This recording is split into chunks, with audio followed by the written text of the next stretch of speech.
The soft glow of streetlights flickers as a light drizzle begins.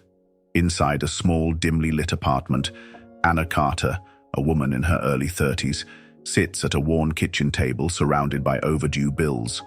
Her hands tremble as she stares at a final notice for rent.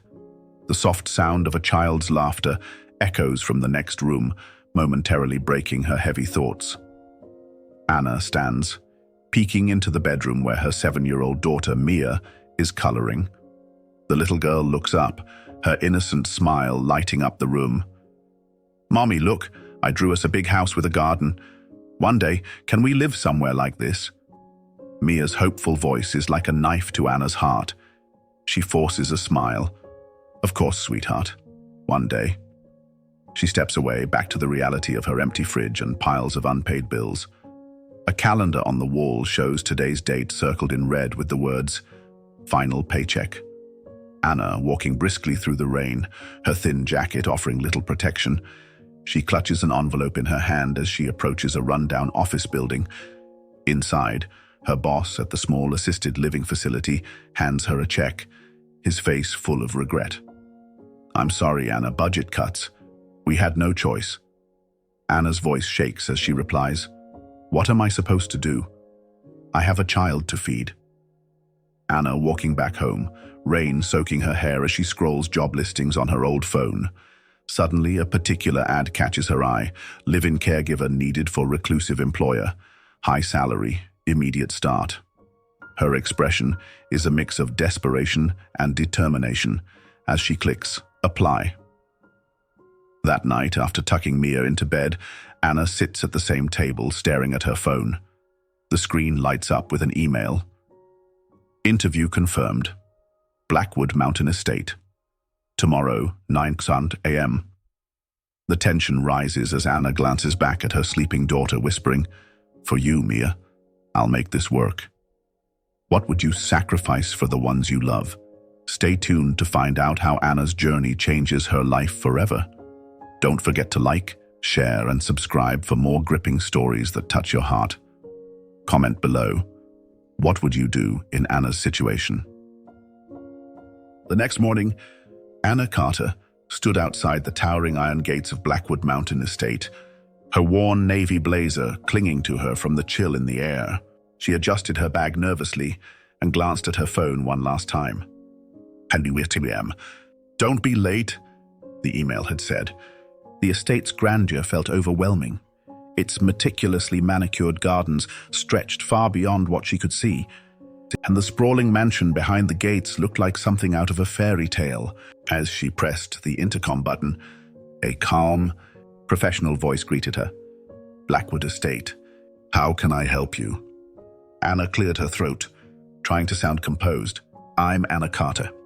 I have an interview scheduled with Mr. King." The gates opened with a low hum, revealing a long driveway flanked by tall oak trees.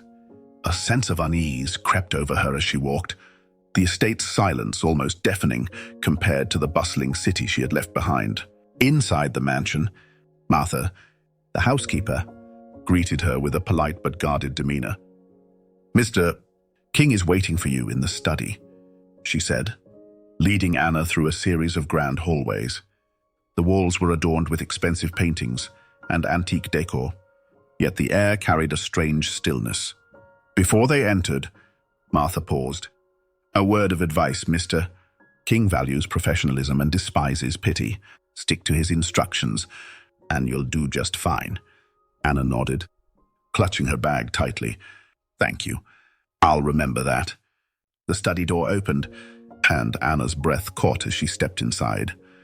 Behind a large mahogany desk sat William King, a man in his late 40s, with sharp features and piercing blue eyes. His presence was commanding, even from the wheelchair he occupied. His gaze was intense, assessing her as if he could see through every facade she had ever built. "You're the candidate," he said, his tone flat but firm. "Yes, sir. Anna Carter. I have 5 years of experience as a caregiver, specializing in elderly and rehabilitation care. Why did you leave your last job?" His question came quickly, almost accusatory. Anna hesitated, then met his gaze. "Budget cuts," My facility downsized, and my position was terminated. William's lips pressed into a thin line as he flipped through her resume. You have a child. 7 years old. Correct. Anna's heart skipped. She hadn't expected him to mention Mia. Yes, sir. My daughter, Mia. That could complicate things, he said curtly. Anna took a deep breath. With respect, Mr. King, being a mother has taught me patience, resilience, and how to manage even the most challenging situations. I believe those skills make me an even better caregiver. A flicker of something respect perhaps crossed William's face, but it was gone as quickly as it appeared. This is a live-in position. Your daughter will stay in the annex. It's separate from the main house, but close enough to be manageable. A driver will handle school transportation. Anna nodded, relief washing over her despite his stern tone. That sounds workable. Sir. The interview continued, with William outlining his expectations in exacting detail. I need you available 24/7, with 1 weekend off per month when my sister visits. Absolute discretion is non-negotiable. You'll report directly to me for all matters. Understood? Crystal clear, sir, Anna replied. When he finally offered her the job, it felt surreal. The salary was more than she had dared to hope for, and the accommodations were better than her current apartment. But as she left the study, her mind was filled with questions. Martha escorted her to the annex, a cozy but spacious 2-bedroom cottage surrounded by a small garden. This will be your space, Martha explained. Your daughter will love it. It's quiet and safe. Anna nodded, imagining Mia playing in the garden. Despite her relief, a nagging feeling lingered. Why was this position available? Why had previous caregivers left so abruptly? Martha must have noticed her hesitation. Mr. King is difficult, she said softly, but he's not a bad man. Just lost. The accident changed him. Anna's curiosity deepened. What happened? Martha hesitated, then shook her head. That's not my story to tell, but be patient with him, and you'll see there's more to Mr. King than meets the eye. That evening, Anna returned home to Mia, her heart lighter but still cautious. She told her daughter about the new job, framing it as an exciting adventure. Mia, never the optimist, was thrilled at the idea of moving to a big house with a garden. As Anna packed their belongings, she couldn't shake the feeling that her life was about to change in ways she couldn't predict. The job was an incredible opportunity, but something about Blackwood Estate felt off. Anna and Mia standing outside the annex the next morning, surrounded by their suitcases. The mansion looms in the background, its windows glinting in the early sunlight. Mommy, do you think we'll be happy here? Mia asked, her wide eyes full of hope. Anna crouched down, brushing a strand of hair from her daughter's face.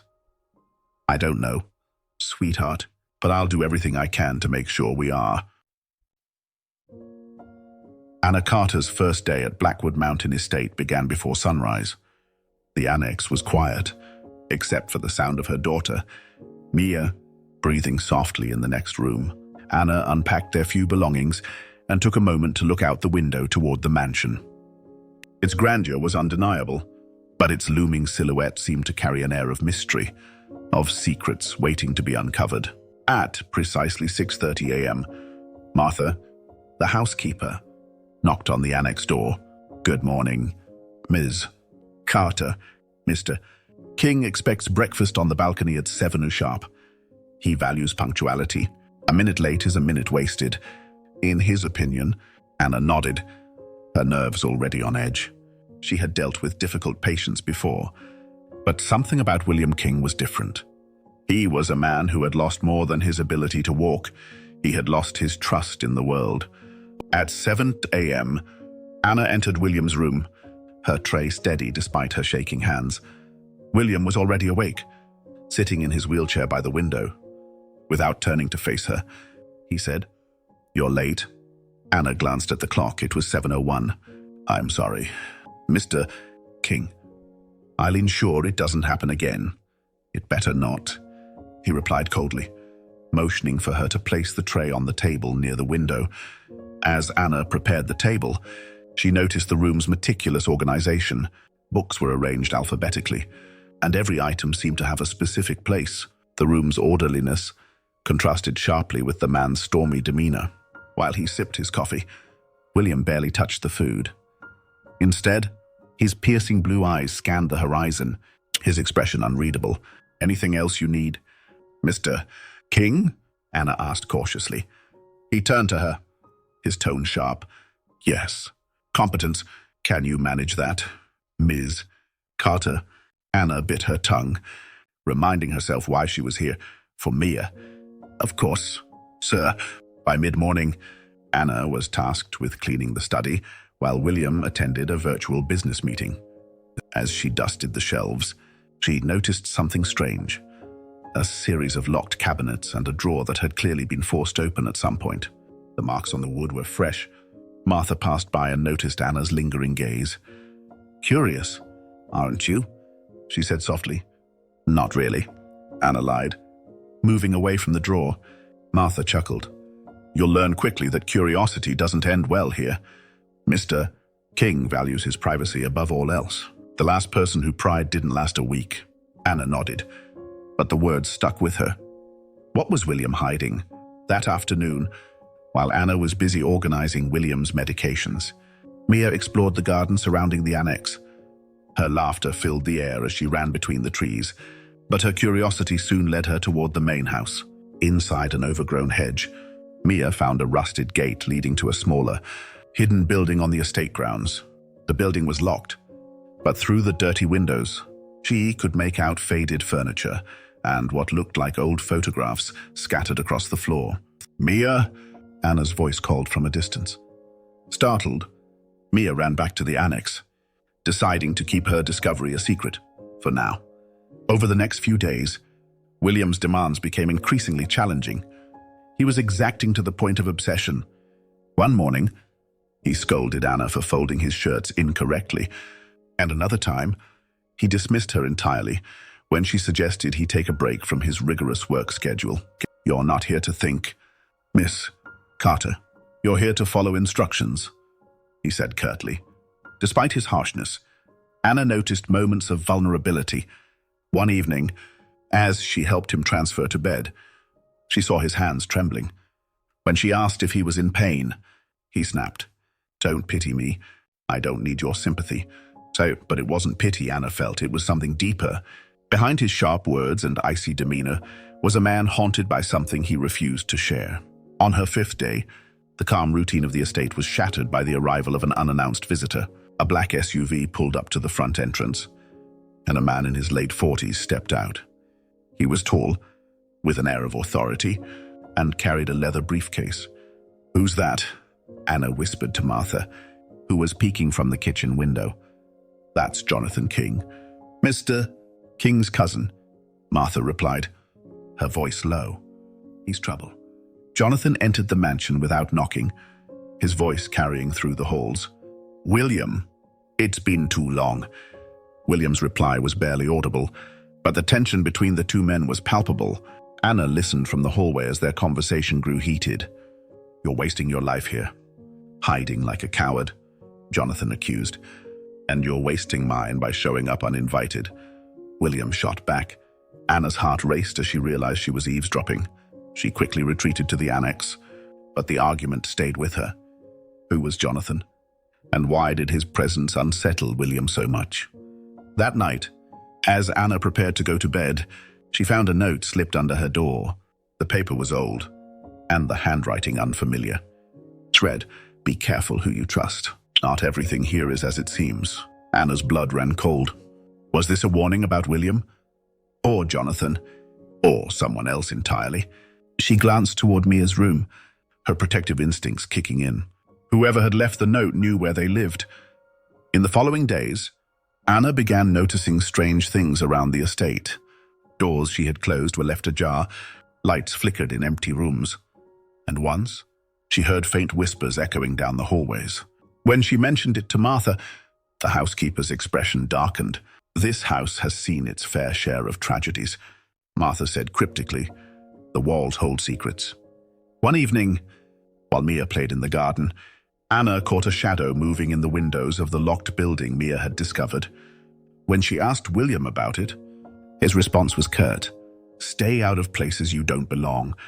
By the end of her first week, Anna felt the weight of the estate's secrets pressing down on her. William remained as guarded as ever, but his occasional glances toward Mia hinted at a growing connection. Meanwhile, Jonathan's presence loomed, his visits becoming more frequent and his conversations with William increasingly hostile. One night, as a storm raged outside, Anna sat by the window, unable to sleep. She watched lightning illuminate the estate, casting eerie shadows across the grounds. Just as she was about to turn away, she saw something or someone moving in the garden. Grabbing a flashlight, she stepped outside, her heart pounding. But when she reached the spot where the figure had been, there was nothing there, only the rustling of leaves in the wind. The tension between Anna and William King started to shift in subtle but meaningful ways. Although he remained guarded and meticulous, Anna noticed fleeting moments where his icy demeanor softened, moments that revealed a man capable of warmth and vulnerability beneath his hardened exterior. The turning point came one sunny afternoon when Mia wandered into the main house. Anna had warned her daughter to stay in the annex. But Mia's curiosity often got the better of her. She wandered into William's study, clutching a drawing she had made, a colorful depiction of the mansion with stick figures representing her, Anna, and a man in a wheelchair. "Hi," she said brightly, holding up the drawing. "I made this for you." William looked up from his desk, startled by the sudden intrusion. His piercing blue eyes softened momentarily as he glanced at the paper. "For me?" he asked, his voice hesitant. Mia nodded. "Mommy says this is your house, so I put you in it. See? That's you!" William studied the drawing for a long moment, before a faint smile tugged at the corner of his lips. "You're quite the artist," he said, surprising both Mia and Anna, who had rushed in to retrieve her daughter. "I'm so sorry, Mr. King," Anna said, her cheeks flushing. "She shouldn't have disturbed you." "It's fine," William replied, his tone gentler than she had ever heard it. "She's a curious child. Curiosity isn't always a bad thing." Mia beamed and skipped back to the annex, leaving Anna stunned by William's unexpected warmth. Over the following days, William began inviting Mia to spend short periods of time in the garden with him, something Anna had never anticipated. He would sit in his motorized wheelchair, watching as Mia chased butterflies or practiced her soccer skills. Occasionally, he'd even give her advice on improving her aim. "You're letting her distract you," William said one afternoon as Anna arrived to retrieve Mia. Anna raised an eyebrow. "She's 7. That's what 7-year-olds do." "She reminds me of someone," he admitted, his voice low. "Someone I used to know?" Anna didn't press him, but she could see that Mia's innocence and joy had sparked something in William, a glimmer of the man he used to be before his accident. In the evenings, after Mia was asleep, Anna often found herself in William's study, helping him with documents, organizing medications, or simply discussing the day. Their conversations, initially formal and businesslike, began to veer into more personal territory. One evening, as she handed him a file, William asked, "Why did you take this job, Anna?" "It can't be easy. Living here with someone like me." Anna hesitated before answering. "I took it for Mia. She's my world, and I'd do anything to give her a better life. But I stayed because I see more to you than just someone like you." William's eyes locked onto hers, and for a moment, the air between them was charged. "What do you think you see?" he asked, his voice barely above a whisper. "A man who's strong, even when he doesn't realize it," Anna replied. "A man who cares more than he lets on." William looked away, his jaw tightening. "You're too kind, Anna. Too optimistic. People like me, we don't deserve that kind of faith." Anna stepped closer, her voice firm. "Maybe it's time you started believing otherwise." Their growing connection was interrupted one evening when Jonathan, William's cousin, arrived unexpectedly. His visits were becoming more frequent, and his motives were increasingly transparent. "You've gone soft, William," Jonathan sneered during dinner, his eyes darting toward Anna and Mia. "What's this? A caregiver playing house?" Anna stiffened. But before she could respond, William's voice cut through the tension. "Leave them out of this.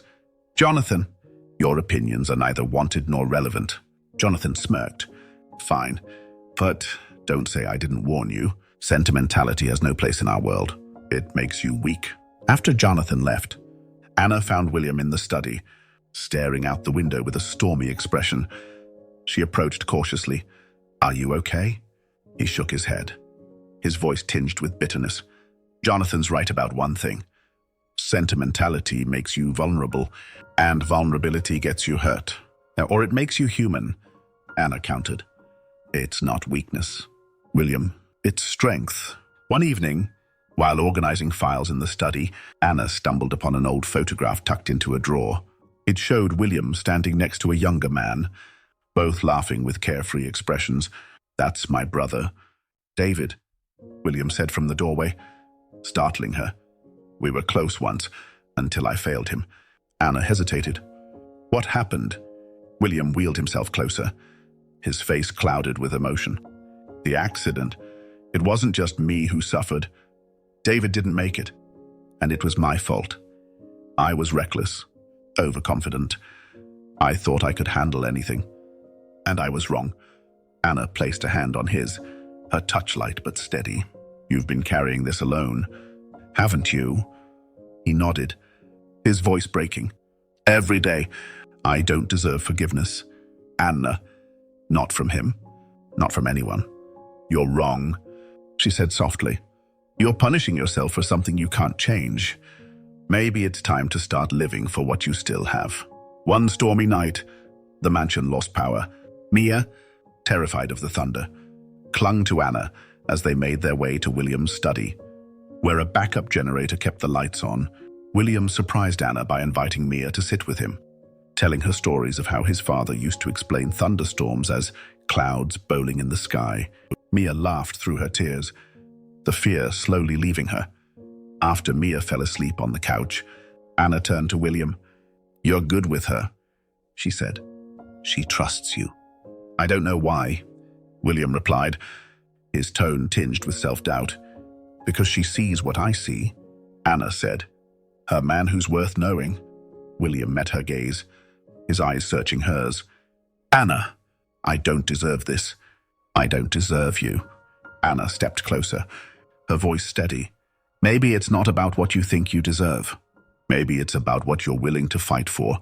The room fell silent, the storm raging outside mirroring the emotions between them. The next morning, as the rain cleared, William asked Anna to join him for coffee on the balcony. It was the first time he'd invited her to sit with him as an equal.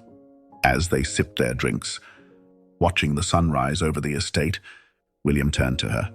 "I don't know what's ahead, Anna, but for the first time in years, I think I want to find out." Anna smiled, her heart full. "Then let's find out together." Life at Blackwood Mountain Estate had settled into a fragile rhythm. William, Anna, and Mia had formed an unlikely but comforting dynamic, with Mia's bright energy and Anna's steady presence slowly softening William's guarded nature. But as the days passed, the cracks in the mansion's serene facade grew harder to ignore. Secrets that had been buried for years began clawing their way to the surface. One evening, as the sun dipped behind the mountains, Jonathan King arrived at the estate, his mood even darker than usual. He stormed into William's study, slamming a stack of documents onto the desk. Anna, who had been organizing files nearby, froze as she overheard their escalating voices. "You've crossed the line, Jonathan," William growled. "This has nothing to do with you. It has everything to do with me," Jonathan snapped. "Do you think the board will tolerate your little emotional renaissance? They see you as weak. I see you as a liability." William's voice dropped, cold and menacing. "Get out of my house!" Jonathan leaned in, his tone laced with venom. "Not until you step down. Sign the company over to me, or I'll make sure your little secrets come out. All of them." and the silence that followed was suffocating. Anna's heart pounded as she quickly slipped away, realizing that Jonathan wasn't just a nuisance, he was a threat. That night, Anna couldn't shake the tension she had witnessed. She checked on Mia, who was fast asleep in the annex, and then ventured outside to clear her mind. The moon cast an eerie glow over the estate, and a faint rustling in the garden caught her attention. "Hello?" she called out, her voice trembling. A shadow darted behind the hedges. Anna's blood ran cold as she realized someone was watching her. She hurried back to the annex, locking the door behind her. The unease that had been building since their arrival now felt like a tangible presence, lurking just out of sight. The next morning, Anna confronted William. "I need to know the truth. What is Jonathan talking about? What secrets is he threatening to expose?" William's face darkened, and for a moment, Anna thought he would shut her out. But then he sighed, his shoulders slumping as if under an unbearable weight. "It's about the accident," he said, his voice low. "The one that put me in this chair and took my brother's life." Anna sat down across from him, her heart heavy with anticipation. "Go on." "David and I were close, but we had our differences. The company, it was our family's legacy, but he didn't want the same things I did. I wanted to expand, take risks. He wanted to keep things small and safe. That night, we fought about it. I was angry, reckless. I insisted on flying the helicopter, even though I knew the weather was bad." William paused, his hands clenching the armrests of his wheelchair. "We crashed. I survived. He didn't. And Jonathan, he's been using that guilt against me ever since." Anna reached out, placing a hand on his. "It wasn't your fault, William. You didn't mean for it to happen. But I was responsible," he whispered. "And now Jonathan is trying to take everything. The company, the estate, even my dignity." That afternoon, while organizing files in William's office, Anna discovered something that chilled her to the core. Tucked inside a folder marked confidential were financial records, email exchanges, and legal documents suggesting that the helicopter crash might not have been an accident at all. The maintenance logs had been tampered with, and there were payments made to a mysterious account just weeks before the crash. "William," Anna said, holding the documents in trembling hands, "you need to see this." William scanned the papers, his expression shifting from confusion to fury. These payments, they're from Jonathan's account."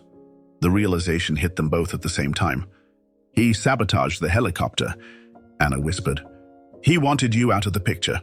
As they pieced together the evidence, a violent storm rolled in, shrouding the estate in darkness. Thunder echoed through the halls as the power flickered and then went out completely. "Stay here," William ordered Anna, wheeling himself toward the door. "Lock the doors and don't let Mia out of your sight." "Where are you going?" Anna asked, fear lacing her voice. "To confront him," William replied, his tone resolute. "This ends tonight." But before Anna could stop him, a loud crash echoed from the main house. She grabbed a flashlight and ran after him, her heart racing. In the study, Anna found William face to face with Jonathan. The tension in the room was palpable, and the storm outside only added to the chaos. "You sabotaged the helicopter," William accused, his voice like thunder. "You killed David." Jonathan's expression didn't falter. "Prove it," he sneered. "It's your word against mine. And who's going to believe a cripple over me?" "You disgust me," William spat. "You're nothing but a coward hiding behind lies." Jonathan's calm facade cracked. "You think you're better than me? You're weak. William, you've always been weak. That's why I had to step in, because you were too blind to see what needed to be done." Before Jonathan could say more, Anna stepped forward, holding up her phone. "You're right about one thing, Jonathan. It's your word against his. But this recording, it's enough to destroy you." Jonathan froze, his eyes narrowing. "You little..." Suddenly, the lights flickered back on, and the sound of police sirens pierced the air. William had called them earlier, and they arrived just in time. "You're finished," William said coldly as officers entered the room. "You'll pay for what you did to David." Jonathan was taken into custody, his crimes laid bare. As the storm subsided, the tension that had gripped Blackwood Estate began to lift. In the days that followed, William and Anna worked together to sort through the fallout. With Jonathan gone, the estate was finally free of his toxic presence. But the scars he left behind would take time to heal. One quiet evening, as they sat on the balcony watching Mia play in the garden, William turned to Anna. "You saved me," he said, in more ways than one. Anna smiled, her heart full. Maybe we saved each other. The days following Jonathan's arrest were filled with an eerie quiet at Blackwood Mountain Estate. But Anna Carter knew the storm wasn't truly over. The estate's secrets ran deeper than Jonathan's betrayal, and as the dust settled, the cracks that had been papered over began to widen. William King, though outwardly stoic, seemed even more haunted now that the truth about his brother's death had come to light. The morning after Jonathan's arrest, Anna found William in the study, staring at the photograph of him and David that had remained on his desk. His hand rested lightly on the frame, his expression a mixture of grief and regret. "He was my brother," William said quietly, not looking up. "How could Jonathan have done this? How could I have been so blind?" Anna stepped closer, her voice soft. "He took advantage of your trust, William. It wasn't your fault." William shook his head. "It doesn't matter. David's gone, and nothing can change that. My inability to see the truth cost me everything." "You still have something to fight for," Anna said firmly, her hand brushing his shoulder. "This estate, your company, your future, Mia and I, we believe in you." For a moment, William's eyes met hers, and she saw a flicker of hope. But the shadows lingered, refusing to let him go. Meanwhile, Mia continued to bring life and energy to the estate, oblivious to the weight of the revelations. One evening, as Anna tucked her daughter into bed, Mia asked a question that stopped her in her tracks. "Mommy, why doesn't Mr. William ever smile like he used to in his picture with his brother?" Anna hesitated, unsure how to answer. "Sometimes, sweetheart, people go through things that make it hard to smile, but we can help by reminding them that life can still be beautiful." "Do you think I can help?" Mia asked, her eyes wide with determination. Anna kissed her forehead. "You already do." Every day, as the days passed, William became increasingly distant, throwing himself into work as a way to escape the memories that now haunted him. Anna noticed the signs: short tempers, sleepless nights, and a refusal to eat. She decided it was time to confront him. Late one evening, she found him in the study, the room dimly lit by a single lamp. His wheelchair was turned toward the window, his silhouette framed by the soft glow of moonlight. "William," Anna began, her voice steady but concerned. "You can't keep doing this to yourself." He didn't turn to face her. "I don't know what you mean." "You're shutting everyone out," she said, stepping closer. "You're punishing yourself for something you didn't do. Jonathan may have caused the crash, but you've been carrying the blame for years. It's time to let it go." William finally turned, his eyes filled with anguish. "And how do I do that?" "Anna, how do I forgive myself when I can't even forgive him?"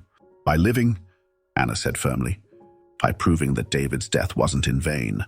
He wouldn't want you to waste your life like this."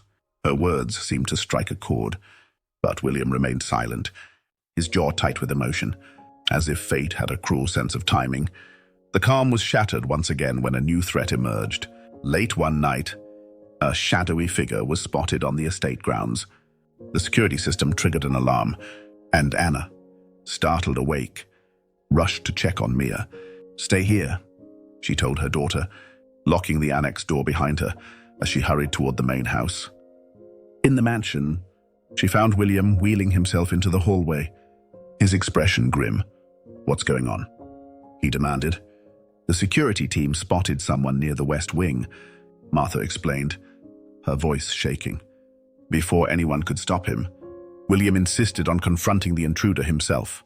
Anna followed, refusing to leave him alone. They found the figure in the overgrown garden near the estate's western edge. As they approached, the flashlight illuminated a familiar face. Jonathan, disheveled and desperate. "William," Jonathan called, his voice frantic. "You have to listen to me. It wasn't just me. There are others, people who want to see you fall." "Get off my property," William said coldly, his voice steady, despite the anger simmering beneath the surface. "You don't understand," Jonathan pleaded. "I was just a pawn. They're coming for everything, the company, the estate, even your life. You think this is over? But it's not."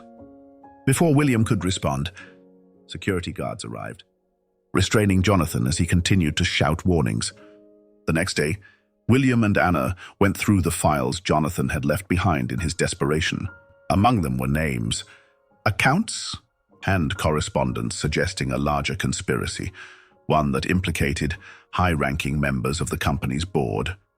They were behind the sabotage, William realized, his hands trembling as he sifted through the evidence. Jonathan was just a piece of the puzzle. Anna's heart sank.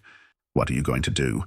"I'm going to fight," William said, his voice firm. "For David, for myself, for you and Mia. They won't take anything else from me." In the days that followed, William and Anna worked together to build their case against the conspirators. William reached out to trusted allies, while Anna kept a watchful eye on Mia, ensuring her safety amidst the chaos. Their partnership deepened as they faced each challenge side by side. One evening, as they sat in the study reviewing documents, William looked at Anna with a rare softness in his eyes. "I wouldn't have made it this far without you," he admitted. "You've given me something I thought I lost forever, hope." Anna smiled, her hand brushing against his. "And you've shown me what it means to be strong." The confrontation with the conspirators came to a head during a board meeting at the company's headquarters. With Anna by his side, William presented the evidence, exposing the corruption and sabotage that had plagued the company for years. The fallout was swift and brutal. The conspirators were removed from their positions, and legal action was taken against them. William, for the first time in years, stood victorious, not just for himself, but for David's memory. Back at Blackwood Estate, the air was lighter, the shadows of the past finally lifting. William, Anna, and Mia sat together in the garden, watching the sunset. "Do you think it's over now?" Anna asked softly. William nodded, a small smile playing on his lips. "It's over. And for the first time, I feel like I can finally move forward." Anna reached for his hand, their fingers intertwining. "Then let's move forward together." Blackwood Mountain Estate had been a place of secrets, grief, and betrayal, but it was also becoming a symbol of hope and resilience. However, as William King, Anna Carter, and her daughter Mia began to feel a sense of normalcy returning, an unexpected threat arose, shattering their fragile peace. The conspiracy that had plagued William's life was far from over, and the final battle was about to begin. The estate was unusually quiet one crisp autumn morning. Mia played in the garden, her laughter echoing through the grounds as William and Anna sat on the balcony, overlooking her. Their connection had deepened over the past weeks, and moments like this felt like a glimpse of the happiness they had fought so hard to achieve. "You've come a long way," Anna said, her gaze soft as she looked at William. "I'm proud of you." William smiled faintly, but his eyes betrayed a lingering unease. "It's not over yet, Anna. There are still people out there who would do anything to see me fall." Before Anna could respond, her phone buzzed. It was an anonymous message. "You thought Jonathan was the end? Think again. The fight's not over." Anna's heart sank as she showed the message to William. His expression hardened, his grip on his wheelchair tightening. "They're coming," he said, his voice steady but cold. "And this time, we'll be ready." That night, the estate's security system was breached. The alarms blared, and Anna rushed to Mia's room, grabbing her daughter and heading for the annex's hidden panic room that Martha had shown her weeks earlier. William, however, wheeled himself toward the control room to assess the situation. Through the security cameras, he saw 3 masked intruders moving through the estate, armed and dangerous. One of them carried a laptop, clearly attempting to access files from William's private servers. They're after the evidence, William realized, his voice grim.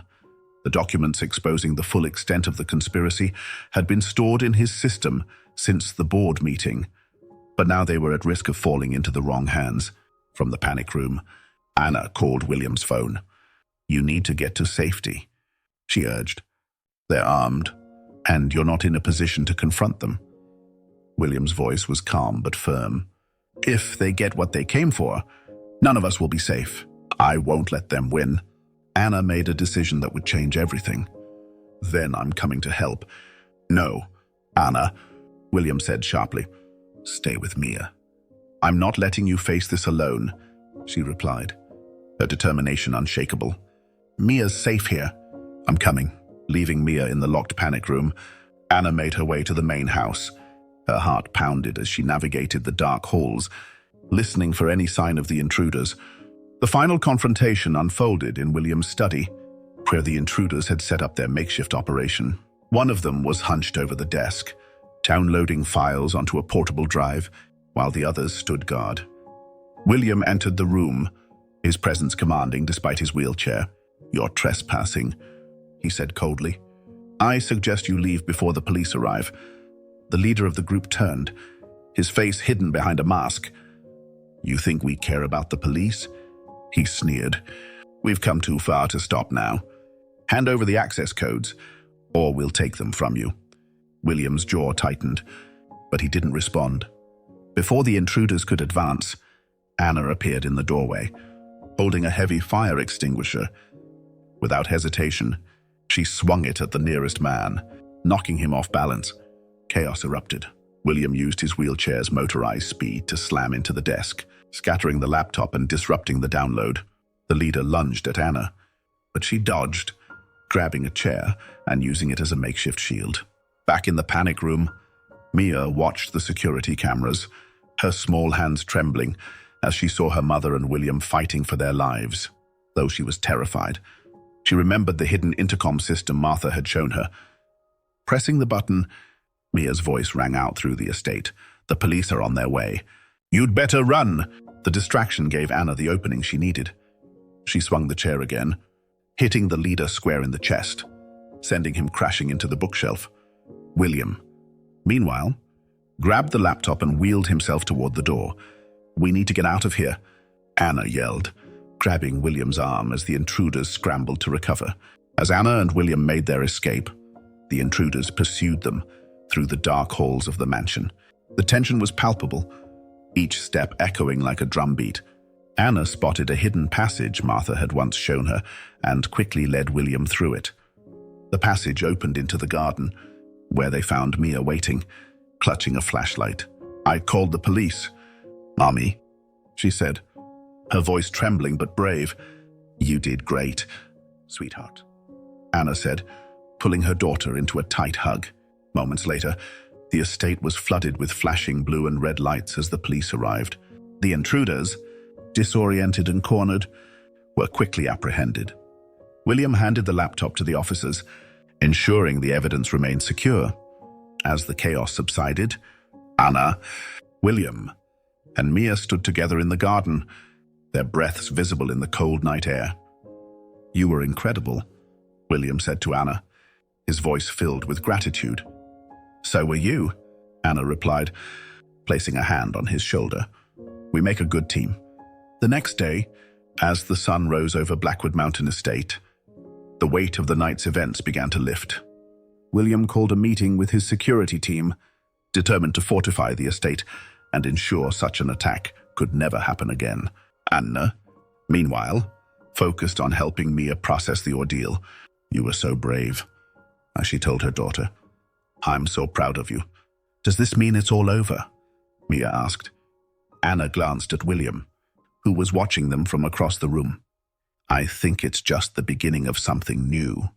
That evening, William joined Anna and Mia on the balcony, where they watched the stars twinkle in the clear night sky.